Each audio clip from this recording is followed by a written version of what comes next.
We say that we can never come back from hell. This time, a miracle has happened, and it really is a miracle. Mina is near me, still unconscious, but alive, and that is the most important thing. I don't know how Mina will be marked by this adventure, but all I know is that as long as the Count is alive, Mina will be in danger. I can't avoid the confrontation any longer. Once I'm in London, I will have to confront Dracula. For Mina, and for all the men on this earth, this time, and with the help of God, we will definitively destroy the monster. I swear it.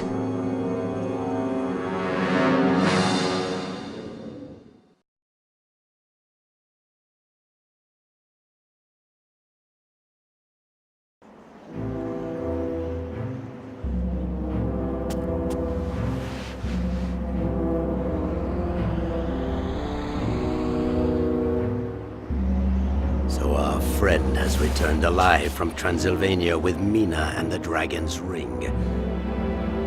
He has proved to be a more difficult adversary than I imagined. Watch him. He must not cause us any more trouble. Is that understood? Yes, Master. I hope so for your sake. Because the hour of victory is near, and I will no longer tolerate the slightest error. A little more patience, and Jonathan Harker will cease to be a problem. And then Mina and the Dragon's Ring will once more belong to me. I have spoken.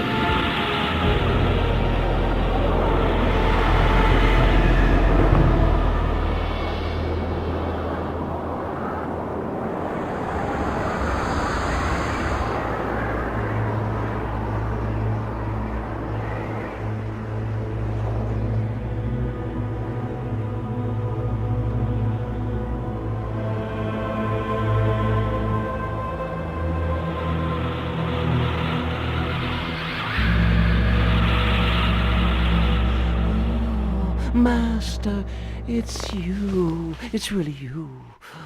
Get up and tell me that everything is in place just as I had intended. Yes, Master. Everything is ready, just as you ordered me to do. Then let my will be done. Nothing can stop me now. Nothing and nobody.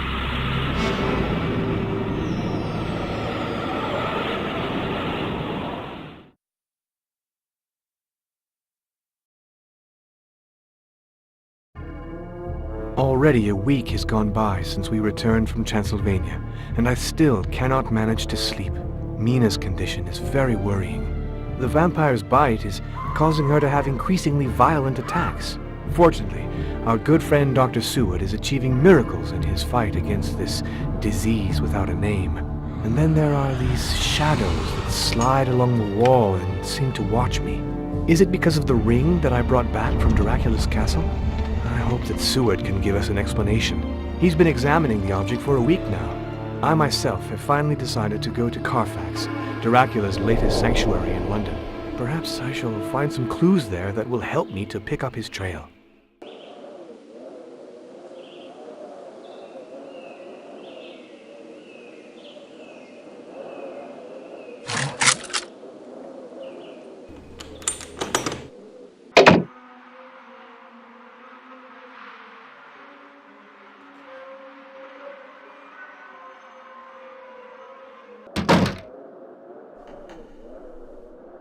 The domain in question lies in the district of Purfleet and is called Carfax, probably a corrupt form of the Old French meaning four faces, given that each side of the house faces one of the cardinal points.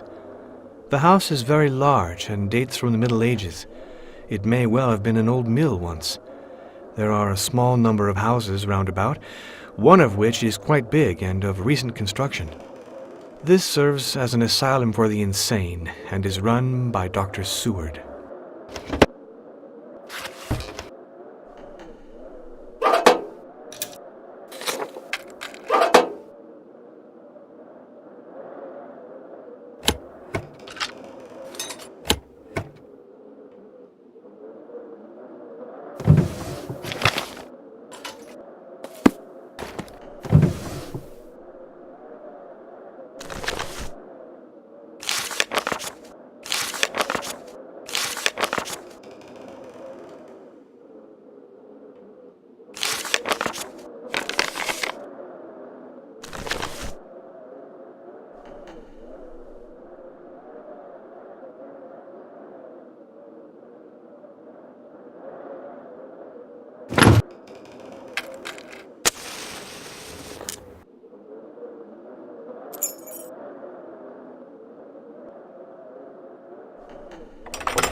Luckily, the light protected me.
Mr. Jonathan, sir.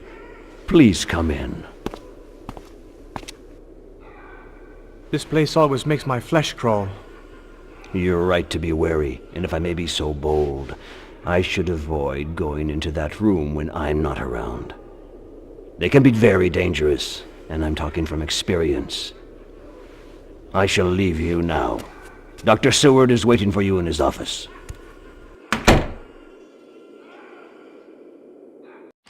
Jonathan, at last you're here. We were so worried. I'm here, and I'm all right. So then, what did you discover? It seems that Carfax is not quite as deserted as we thought. I see what you mean.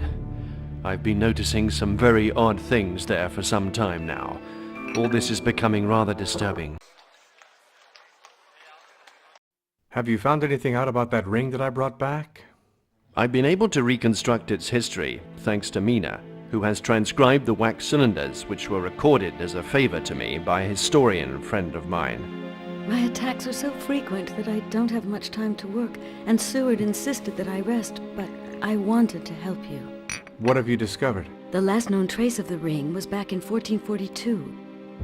It seems it belonged to Radu, a Romanian prince and the half-brother of Dracula.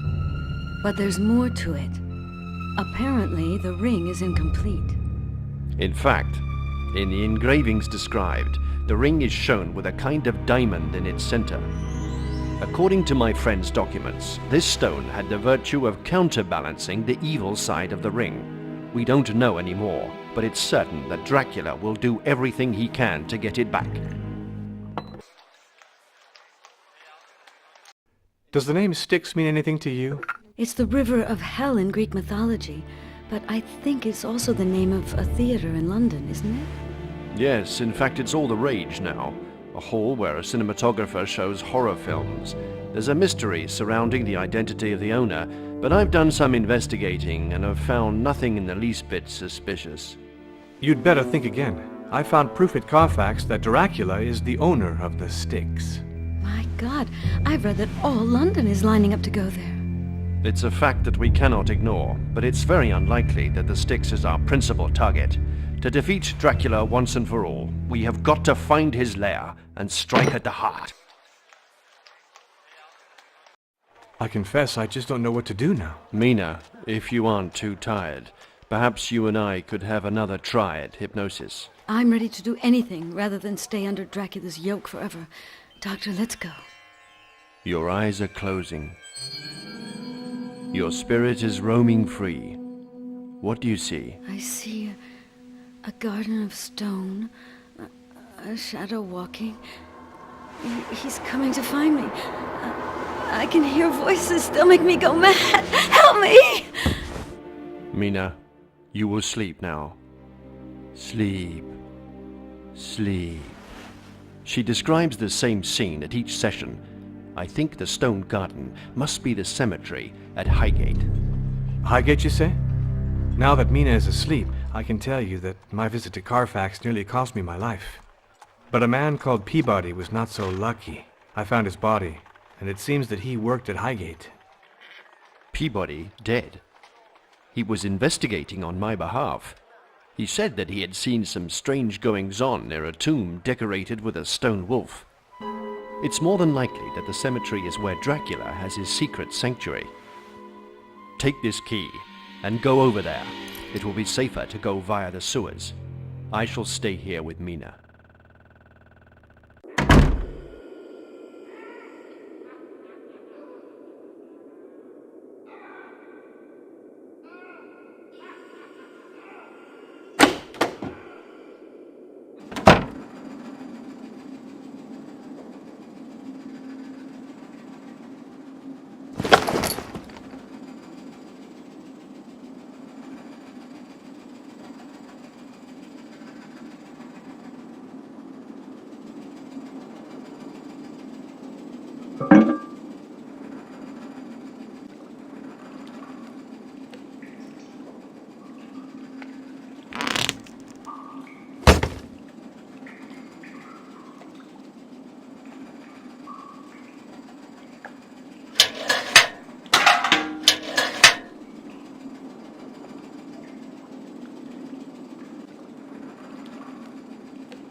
Well, well, just in time, as the master said.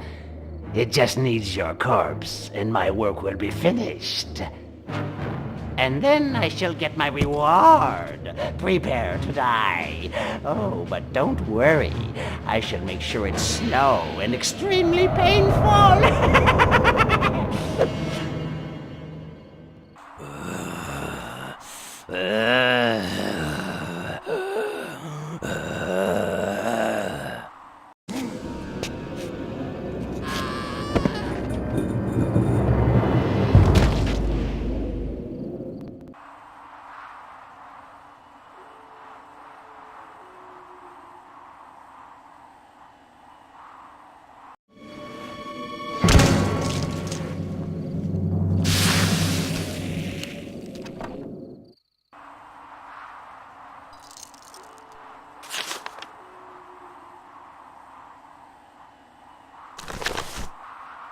Oh my god, I'm still shaking from what I've seen. Last night I stationed myself on the tomb with the stone wolves so that I could observe the cemetery.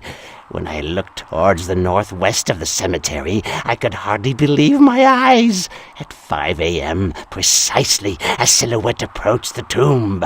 The shadow performed some movement, which I couldn't see properly as I was too far away, but the door of the tomb, usually shut, began to open.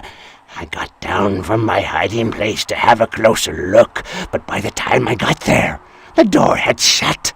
I thought the shadow had seen me, and I was petrified. Tomorrow I shall go and see Dr. Seward and tell him what I've seen. Perhaps he'll have an explanation for all this.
Jonathan has already been gone for several hours, and Mina is resting in my office.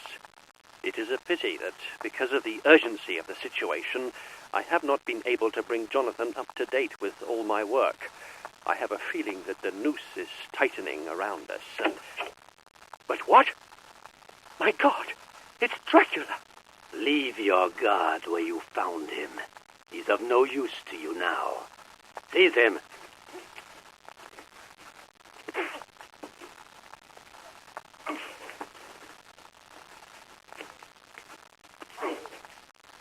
Don't go near her. Get away. Get him out of my sight. Now, my dear, it appears that our destinies have crossed once again. Let me just relieve you of that wedding ring, which you won't be needing any longer. Now wake up.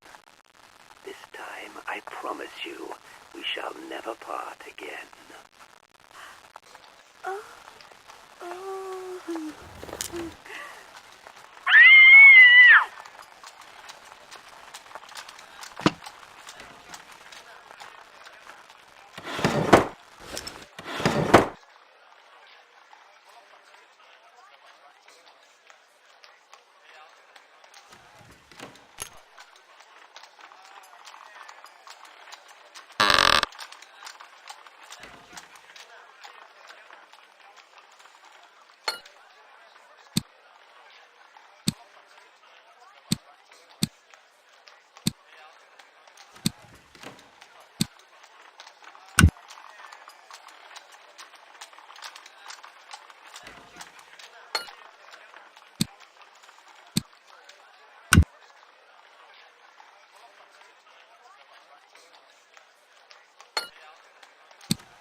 God be praised. I am now protected against the vampires. Notes on the patient Hopkins. Height 1 meter 65, weight 55 kilograms, estimated age between 40 and 45. Date of internment 20th October 1904. The patient Hopkins seems to have been afflicted by a very rare carnivorous pathology, which takes the form of ingesting flies and other insects, and other forms of disturbed behavior. What is particularly interesting is that after a series of conversations with him, I became deeply convinced that the man's mind was controlled by Dracula.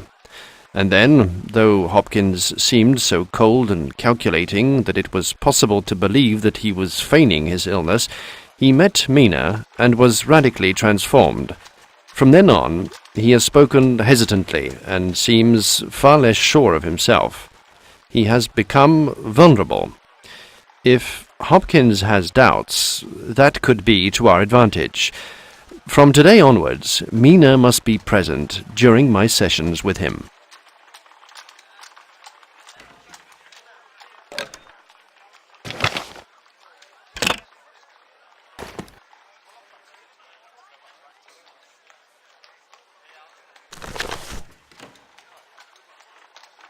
On the eve of the new century, I found an ancient 15th century book of magic in a bookshop in the Portobello Road, which radically changed my life.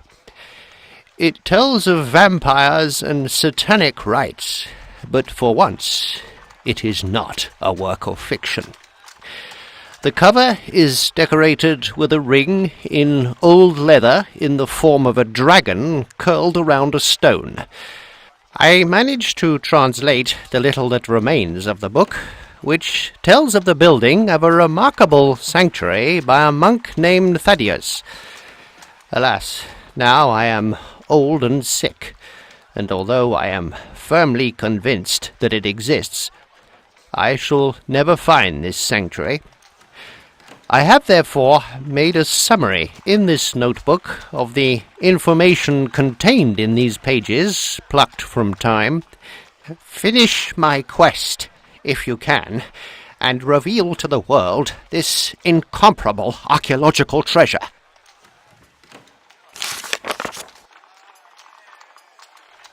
The story, as recounted at the beginning of the book, which is intact, begins in a country which would appear to be present-day Transylvania. It tells of the rivalry between Vlad Tepes, also known as Dracula, and his half-brother, Radu, both princes and heirs to the kingdom.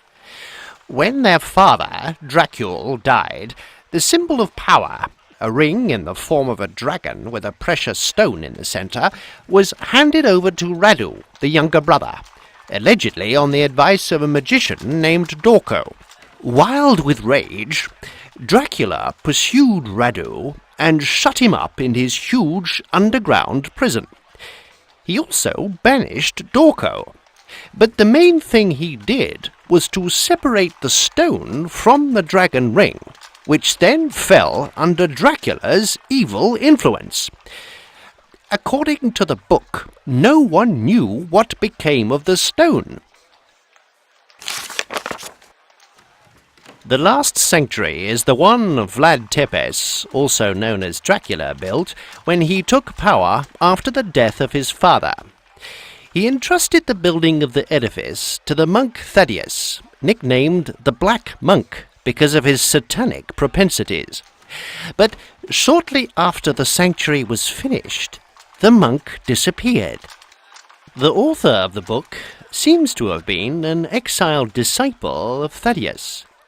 He recounts that the latter had designed 3 barriers in the form of initiation rooms, with the aim of eliminating all claimants unworthy of entering the last sanctuary.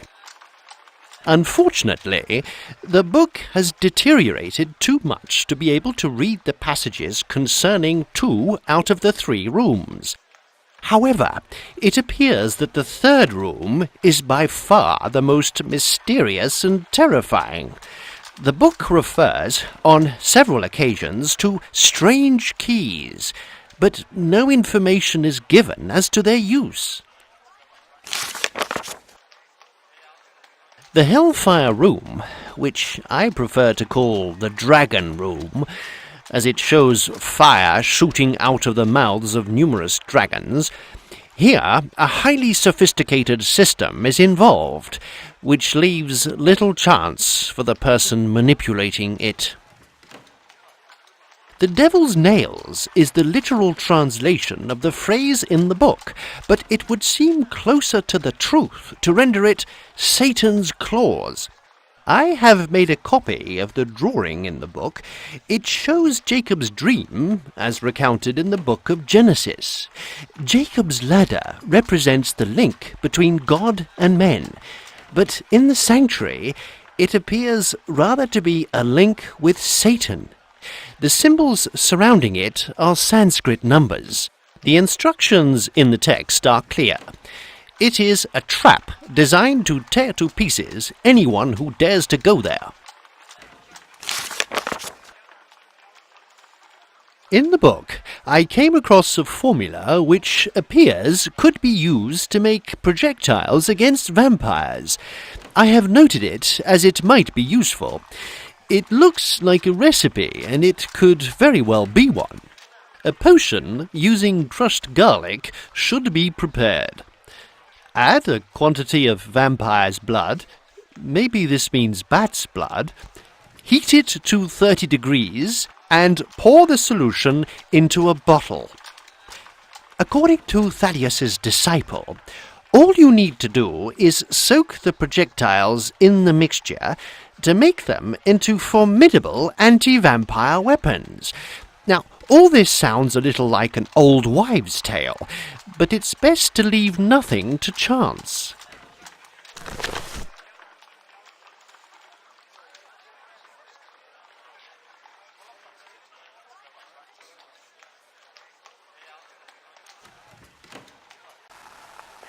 My dear colleague, after your cable concerning the Dragon's Ring, I found a document which used to belong to a scientist friend of mine who died recently.